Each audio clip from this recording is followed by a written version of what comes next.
تمام دیکھنے والوں کو سلام۔ یسوع مسیح کے خون سے ہمیں نجات کا موقع ملا کیونکہ ہمارے گناہ معاف ہو گئے۔ سب کچھ خدا کے فضل سے ہے۔ یہ کیسے ممکن تھا کہ ہم خدا کی طرف سے اس فضل کو حاصل کریں؟ یسوع کی مصلوبیت نے کیسے بنینوں انسانوں کے لیے نجات کا دروازہ کھولا؟ پہلی موت کا مقدر۔ یہ خدا کا منصوبہ تھا جو زمانوں سے پہلے سے طے شدہ اور پوشیدہ تھا، اور خدا نے نجات کے کام کو یسوع مسیح کے وسیلہ سے پورا کیا۔ صرف بائبل پروگرام کی آج کی قسط خدا کی محبت کے راز کو کھولے گی۔ پہلا کرنتھیوں 2 باب اس کی 6 سے 10 آئے، بلکہ ہم خدا کی وہ پوشیدہ حکمت بھید کے طور پر بیان کرتے ہیں جو خدا نے جہاں کے شروع سے پیشتر ہمارے جلال کے واسطے مقرر کی تھی۔ آمین۔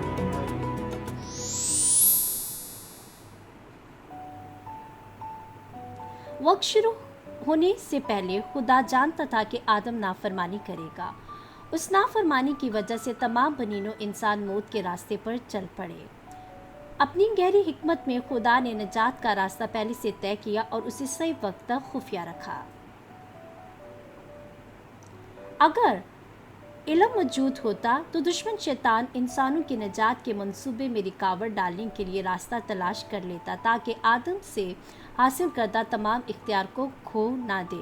پیدائش 3 باب 14 ہمیں بتاتی ہے، جس سانپ نے آدم اور حوا کو نیک و بدی کی پہچان کے درخت کا پھل کھانے کے لیے اسے زندگی بھر پیٹ کے بل اور خاک چاٹنے کی سزا دی گئی۔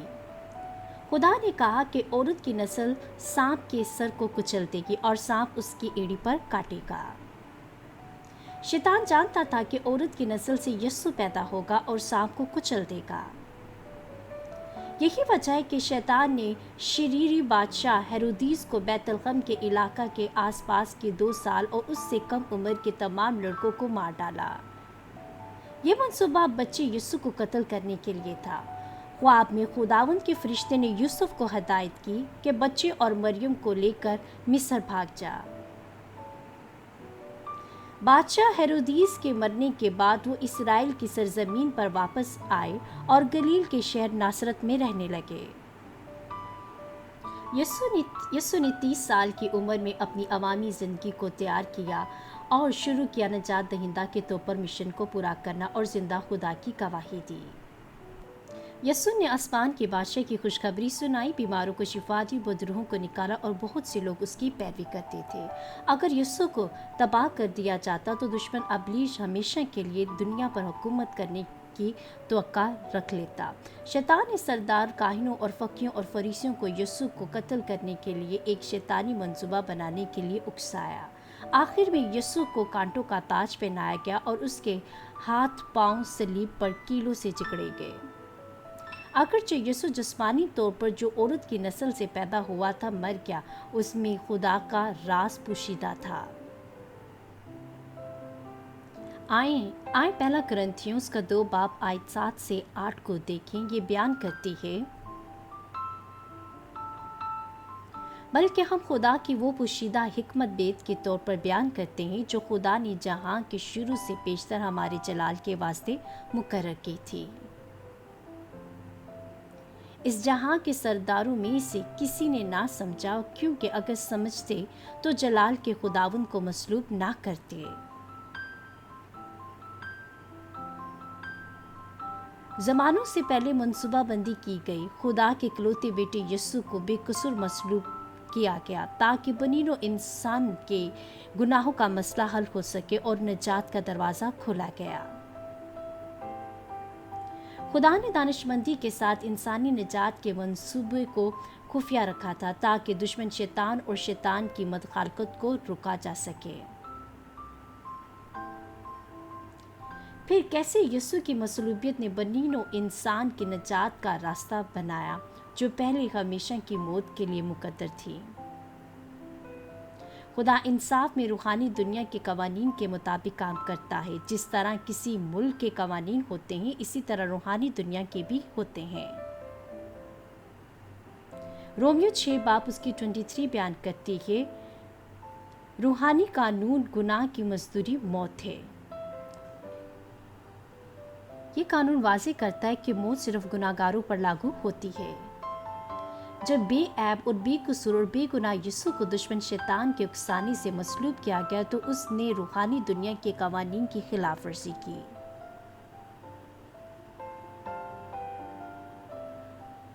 اس واقعے نے اس اختیار کو واپس لینے کا موقع کھو دیا جو پہلے انسان آدم نے نافرمانی کے گناہ کے ارتکاب سے کھو دیا تھا۔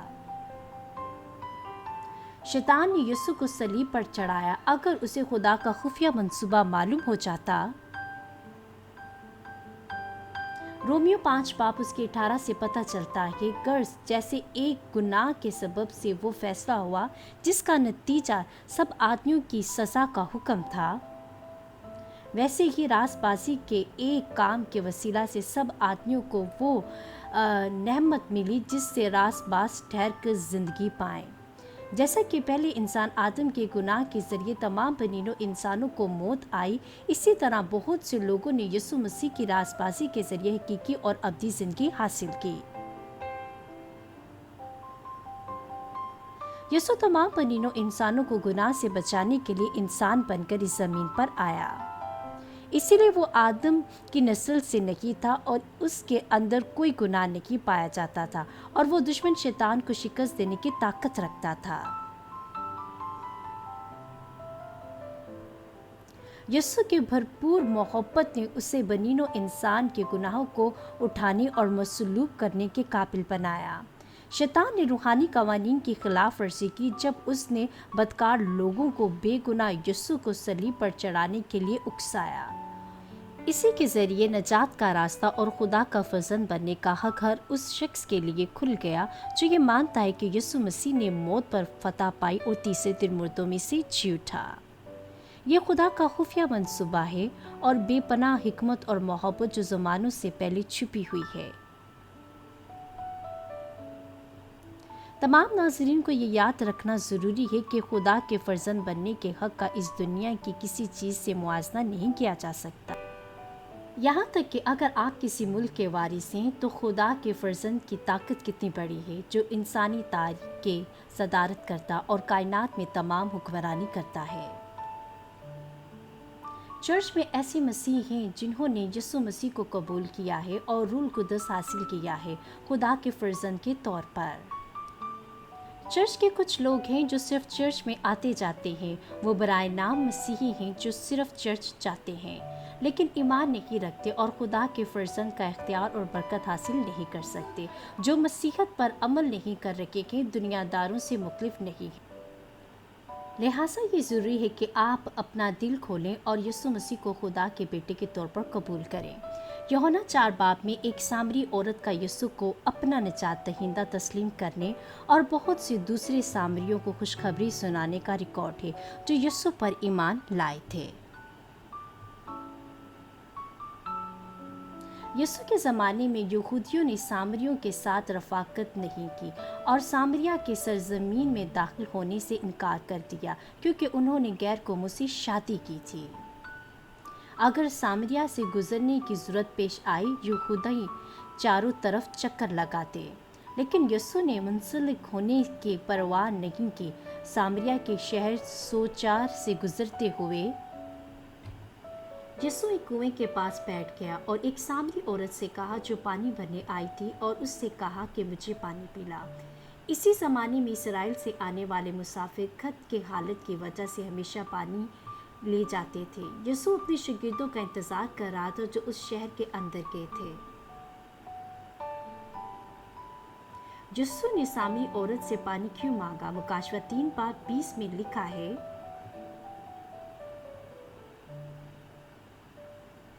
اور کلام مقدس فرماتا ہے،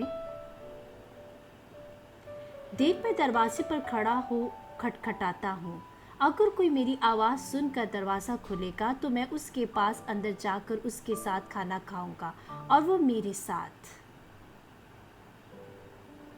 اسی طرح یسوع نے خوشخبری پھیلانے کے لیے سامری عورت کے دل پر دستک دی۔ آخر میں عورت نے شہر کے بہت سے دوسرے سامریوں کو بتایا اور انہوں نے یسوع کو نجات دہندہ کے طور پر قبول کیا۔ خدا خوشخبری پھیلانے والوں کے ذریعے لوگوں کے دلوں پر دستک دیتا رہتا ہے۔